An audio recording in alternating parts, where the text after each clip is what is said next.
ఇంకొక నలుగురు వేల వైసీపీ నుంచి వచ్చారండి. వీళ్ళందరూ వైసీపీ వాళ్ళు అండి. 1 2 3 4 5.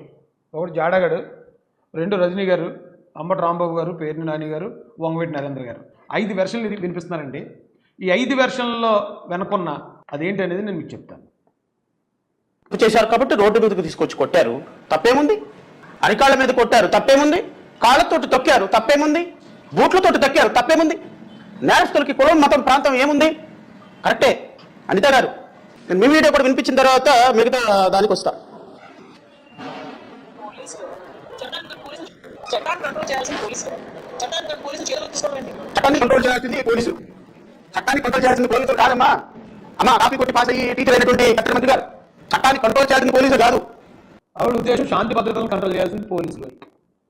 శాంతి భద్రతలు అనే దగ్గర ఆవిడ ఓకే చట్టం అనే మాట ఆవిడ వాడారు అనుకుందామండి. దానికి మనోడు అది పట్టుకుని అంతే, ఇక అంతకుమించి ఆవిడేం తప్పుగా మాట్లాడింది లేదు, ఆవిడేమి తప్పు చేసింది లేదు ఈ విషయంలో.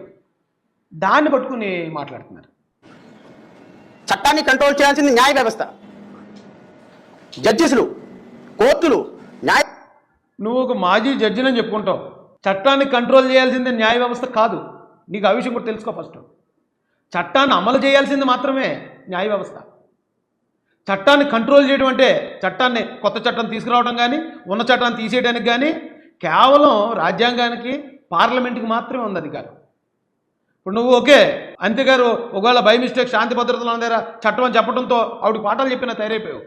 చట్టాన్ని కోర్టు కంట్రోల్ చేస్తుందా? చట్టాన్ని అమలు చేస్తుందా? ఆ జ్యుడిషియరీ సిస్టమ్ ఎందుకు ఏర్పాటు చేయబడింది రాజ్యాంగంలో? పౌర హక్కులకి భంగం కలగకుండా చట్టాలను ఉన్న చట్టాలను యథాతథంగా అమలుపరిచేలా చూడడానికి ఏర్పాటు చేసిన వ్యవస్థ అది. అంతేగాని కంట్రోల్ చేయడానికి కాదు. ఆవిడేదో ఫ్లోలో అన్నది, నువ్వు మరి ఆ వ్యవస్థ నుంచి వచ్చానంటో, అందులో నేను జడ్జిగా పనిచేశానంటో, మరి నీకు తెలియపోవటం విడ్డూరం కదా ఇది. మళ్ళీ తగుదునమ్మా అని చెప్పడానికి వచ్చావు నువ్వు.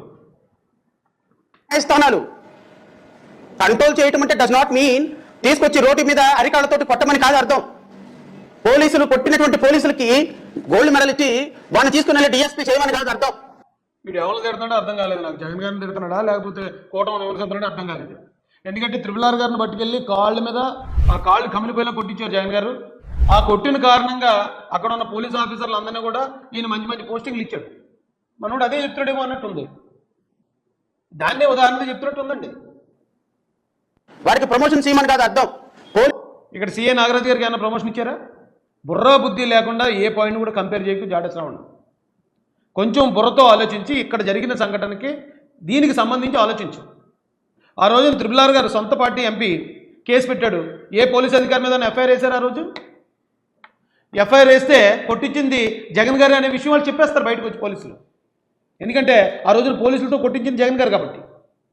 ఇక్కడ CA నాగరాజు గారితో ఎవరు చేయించలేదు, కూటమిళ్ళు ఎవరు. అదేదో రాంగ్ హ్యాండ్లింగ్ జరిగింది, ఎవరికి సంబంధం లేదనడానికి ఉదాహరణే CA నాగరాజు గారి మీద వేసిన మర్డర్ కేసుకి సంబంధించిన ఎఫ్ఐఆర్. వైసీపీని ఏదో పైకి లేపుదాం, టీడీపీనో లేదా కూటమి ప్రభుత్వం ఇచ్చేద్దాం ట్రై చేయకండి. అసలు ఈ రెండింటికి కంపేర్ చేయడం కూడా సాధ్యం కాదు. పోలీసులకి మెడల్స్ ఇవ్వమని కాదు అర్థం. కొట్టిన వ్యక్తులు లా అండ్ ఆర్డర్ని పర్యవేక్షించడం, లా అండ్ ఆర్డర్ని కంట్రోల్ చేయడం అంటే మనం కాపీలు కొట్టొచ్చాం కాబట్టి బహుశా మనకు తెలియదేమో. ఆవిడ కాదు కాపీ కొడతా, అసలు నువ్వెలా వెళ్ళావు అక్కడ దాకా అంటున్నాను. చట్టాన్ని కోర్టులు కంట్రోల్ చేస్తాయని చెప్పడానికి. చట్టాన్ని కోర్టులు కంట్రోల్ చేయవు, అమలు చేస్తాయి. లా అండ్ ఆర్డర్ని కంట్రోల్ చేయడం అంటే అరెస్ట్ చేయాలి, సాక్ష్యాలు సేకరించాలి, న్యాయస్థానంలో పెట్టాలి, న్యాయస్థానాలు వాళ్ళకి శిక్ష వేశారు. విజయవాడ నడిబొడ్డులో ఒక కాపోని లాకప్ డెత్ చేసేస్తాడా? రజనీ గారు వచ్చారు, రావడం కాపు అనే టైటిల్ తోటి వచ్చారు. ఆవిడ నీకు చట్టాన్ని చేతిలో తీసుకుంటావా? రాజ్యాంగాన్ని మడిచి మీ కపోర్లో పెట్టేస్తారు మీరు.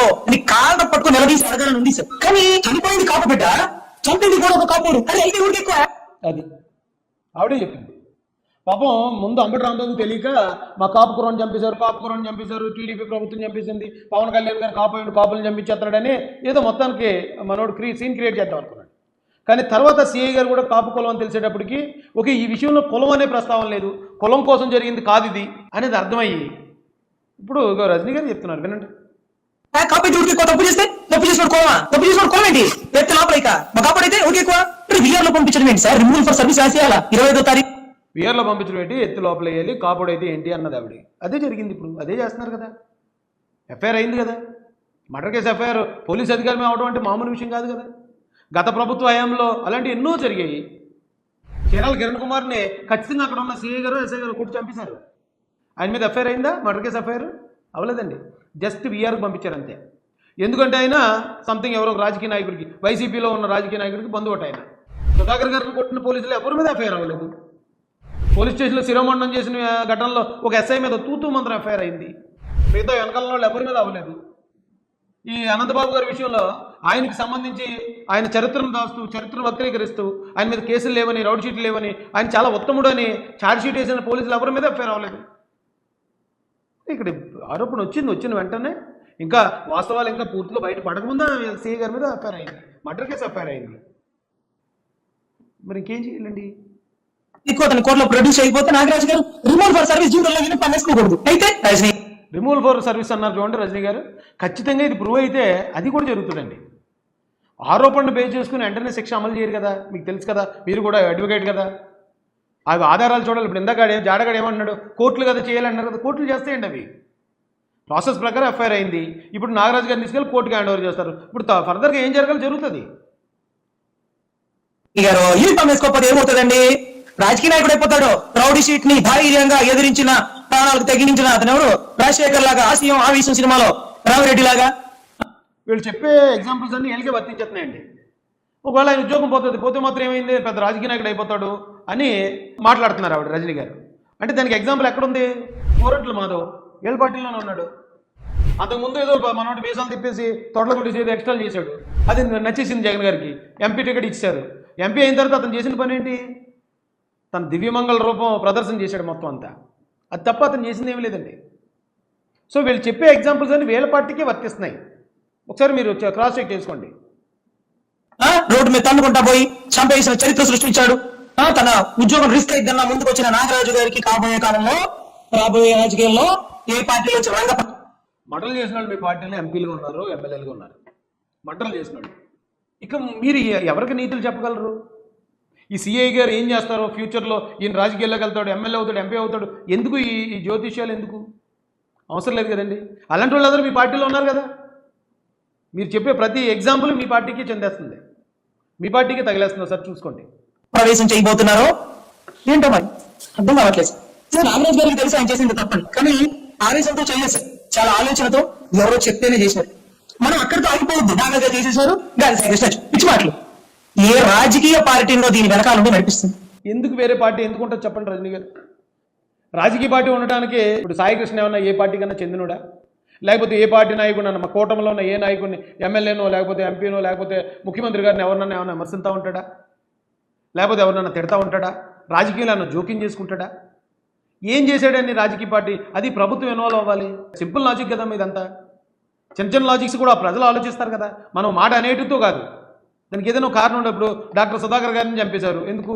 సీఎం జగన్ గారిని మాస్క్ అడిగాడు, N95 మాస్కులు మాకు సప్లై చేయట్లేదు, వైసీపీ నాయకులు వేసుకుని వస్తున్నారు, ఈ ఎలా దరిద్రంగా ఉన్న పరిస్థితి అని ఆయన క్వశ్చన్ చేశాడు. క్వశ్చన్ చేస్తే స్థానికంగా ఉన్న ఎమ్మెల్యే పిలిపించాడు, వార్నింగ్ ఇచ్చాడు, క్షమాపణ చెప్పాడు, ఆయన ఉద్యోగం నుంచి సస్పెండ్ చేశారు. కారణం ఉంది కదా అక్కడ. పార్టీని వైసీపీని అన్నాడు కాబట్టి, జగన్ గారిని అన్నారు కాబట్టి ఆయన పరిస్థితి అలాగైపోయింది. ఇక్కడ ఇసుక మాఫియాను అడ్డుకున్నాడని సీతానగరంలో కుర్రోడికి శిరోమండనం చేశారు. అక్కడ వైసీపీ ఎమ్మెల్సీ ఏదో సంథింగ్ చంపేసి శవాన్ని ఇంటి ముందు తీసేశాడు. ఇలా ప్రతి దానిలోనూ కారణం ఉంది ఆ పార్టీకి. కానీ ఇక్కడ సాయి కృష్ణ చంపడానికి ఏ కారణం ఉంది? సార్ ఆలోచించి చూడండి.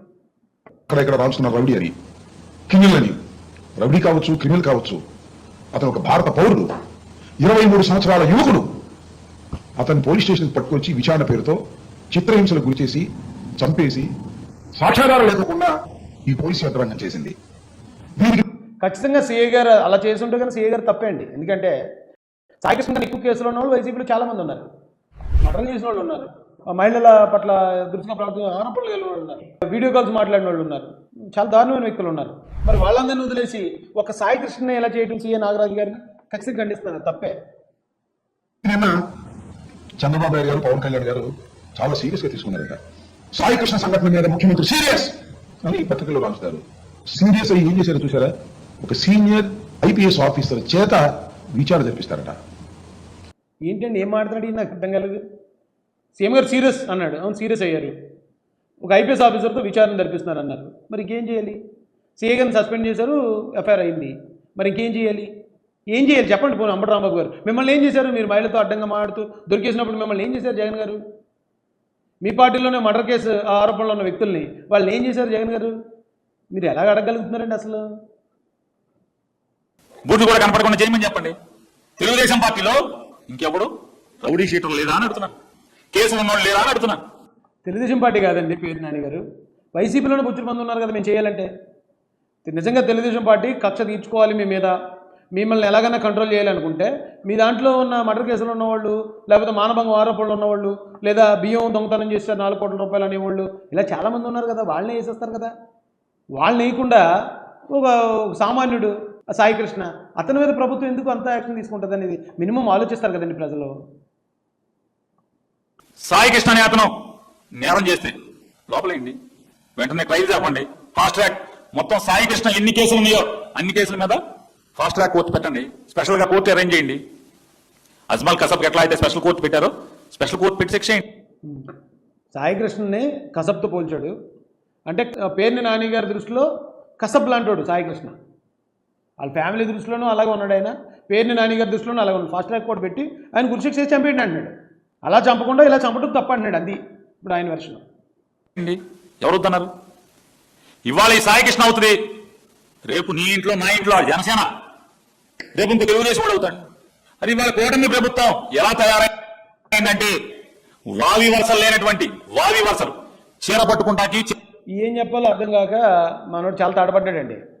ఏంటంటే జనసేన వాళ్ళని టీడీపీ వాళ్ళని చంపేస్తుందటండి కూటమి ప్రభుత్వం. నిజంగా ప్రభుత్వం అంత క్రూరమైంది అయితే అసలు వీళ్ళు ఇలా మాట్లాడతారా? వీళ్ళనే చేసేద్దరు కదండి, అలాగా వీళ్ళని అరెస్ట్ చేసేద్దరు, వీళ్ళని చేసేద్దరు కదా. అంత దుర్మార్గం అయిందే కూటమి ప్రభుత్వం అయి ఉంటేనే. వీళ్ళందరూ సేఫ్గానే ఉన్నారు కదా. సేఫ్గా ఉండి ఎక్కడ ఏది జరుగుతుందో చూసేది ప్రభుత్వానికి ఆపాదించేద్దామని అందరూ రెడీగా మైకుల ముందు కూర్చొని ఉన్నారు కదా. చీర కొంగు పట్టుకుంటాకి వాయు వరుసలు లేనటువంటి ఇక నీచులకి అంత పేర్లేం చెప్తాం. అంత నీచుల్లాగా సొంత కార్యకర్తల్ని కాల్చుకు తింటున్నారు, కేసులు పెడుతున్నారు, తంతున్నారు, వాళ్ళ ఆస్తులు లాక్కుంటున్నారు. కార్యకర్తలు తంతున్నారటండి, కేసులు పెడుతున్నారట, ఆస్తులు లాక్కున్నారట. ఏది కూటమి కార్యకర్తల కోసం వైసీపీ వాళ్ళు బాధపడుతున్నారట. ఈ విడ్డూరం చూడండి. కూటమి కార్యకర్తల కోసం వైసీపీ వాళ్ళు పోరాటం చేస్తారట, కూటమి కార్యకర్తల కోసం జగన్మోహన్ రెడ్డి పోరాటం చేస్తారట. మీది మీరు కడుక్కోండి సార్, మీ కింద ఉన్న నలుపు మీరు చూసుకోండి. కూటమి ప్రభుత్వం కూటమి కార్యకర్తల కోసం కూటమి ఆలోచించుకుంటుంది.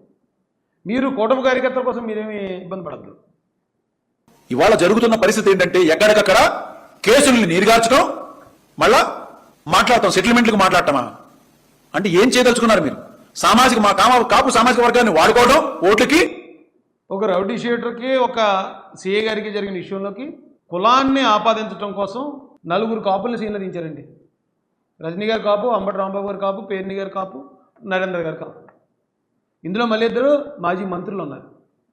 ఇంత చిన్న విషయానికి కూడా వీళ్ళు ఎంత పెద్ద స్థాయిలో కుట్రలకు తెరలేపుతున్నారో ఆలోచించండి. అంత ఖాళీగా ఉన్నారు వాళ్ళు. అంటే ఇంత చిన్న విషయానికి ఎంతమంది వచ్చేసారంటే అంతకు మించి ప్రభుత్వాన్ని విమర్శించడానికి వీళ్ళ దగ్గర వేరే కారణాలు ఏం కనిపించట్లేదనే కదా. ప్రజలు అది కూడా అర్థం చేసుకోండి. చివరికి కేసులు నీరుగార్చడం, మీరు ఈ చిన్న చిన్న కేసులు నీరుగార్చడం మీకు ఎంత ఎడం చేతి పని మీకు. ఎందుకంటే రంగా గారి కేసునే సిబిఐ దాకా వెళ్తే ఎక్కడ సాయి కృష్ణ, ఎక్కడ వంగవీటి రంగా గారండి, నరేంద్ర గారు కనీసం పోల్చేటప్పుడన్నా ఆలోచించుకోవాల్సింది సార్. రంగా గారి మీద మీకు ఎంత అభిమానం ఉందో మాకు తెలియదు, కానీ మాలాంటి వాళ్ళకి చాలా అభిమానం అండి ఆయన అంటే. మరి ఇలా సాయి కృష్ణ కేసుకు కూడా వాళ్ళ కుటుంబ సభ్యులు చెప్తున్నారు ఆ కుర్రాడు బాగోలేదు, ఆ ప్రవర్తన బాగోలేదు, ఎప్పుడు ఎవరి చేతిలో చనిపోతాడో తెలియని పరిస్థితి అండి. అయిపోయింది. Is the rowdy sheeter. వీడు ఇప్పుడు ఏం చేస్తాడు, రేపు ఏం చేస్తాడు. మా పిల్లోడి బాడీ ఇవ్వండి, ఇన్ కేసు మీరు చంపిన ఎడల. మీరు కాకపోతే రేపు ఇంకోటి చంపుతాడు, ఆ వేలో ఉన్నోండి. అలాంటి కుర్రాళ్ళతో కూడా మీరు రంగా గారిని పోలుస్తారేంటి సార్? రంగా గారి కేసు నీరుగార్చారంటారు ఏంటి? ఆ రంగా గారు వచ్చే తర్వాత కాంగ్రెస్ పార్టీ చాలాసార్లు అధికారంలోకి వచ్చింది, వైసీపీ కూడా ఒక 5 సంవత్సరాలు అధికారంలో ఉంది. మరి ఏం చేశారండి ఆ ప్రభుత్వాలు? ఏం చేసాయి? ఆ ఫైల్ని ఒకవేళ నిజంగా ఏదైనా ఎక్కడైనా పొరపాటు జరిగి ఉంటే అది మీకు తెలిసి ఉండుంటే మరి కాంగ్రెస్ హయాంలో రాజశేఖర రెడ్డి గారు కదా సీఎం చేశారు. అంతకుముందు కూడా కాంగ్రెస్ గవర్నమెంట్ ఉండే ఉంటుంది కదా. తర్వాత జగన్మోహన్ రెడ్డి గారు వచ్చారు కదా. నిజంగా ఇందులో తెలుగుదేశం పాత్ర ఉండుంటే అలాంటి పాత్రలో వాళ్ళని ఇరికించడానికి వచ్చే అవకాశాన్ని జగన్ గారు వదులుకుంటారా? చంద్రబాబు నాయుడు గారిని ఎలాగన్నా అరెస్ట్ చేయాలని ఎప్పుడో 2016లో లేని కేసుని తీసుకొచ్చి ఎఫ్ఐఆర్ కూడా లేకుండా ఆయన అరెస్ట్ చేసిన వ్యక్తి నిజంగా రంగా గారి విషయంలో తెలుగుదేశం పాత్ర లేకపోతే ఏమైనా ఉన్నాయంటే ఆయన ఖచ్చితంగా ఒక ఎంక్వైరీ మళ్ళీ వేయించి మళ్ళీ కేసు రీఓపెన్ చేయరా? ఇది ఇన్నిసార్లు కాంగ్రెస్ గవర్నమెంట్లో ఎందుకు సార్ ప్రతిసారి మనం రంగా గారి విషయం తేవటం? పోనీ తెస్తే తెచ్చారు, మరి ఇలాంటి సాయికృష్ణ లాంటి కుర్రోళ్ళ దగ్గర కూడా రంగా గారి విషయాన్ని తెచ్చి కంపేర్ చేయటం ఇదేం భావ్యంగా లేదండి. అయ్యా ఇది సార్ పరిస్థితి.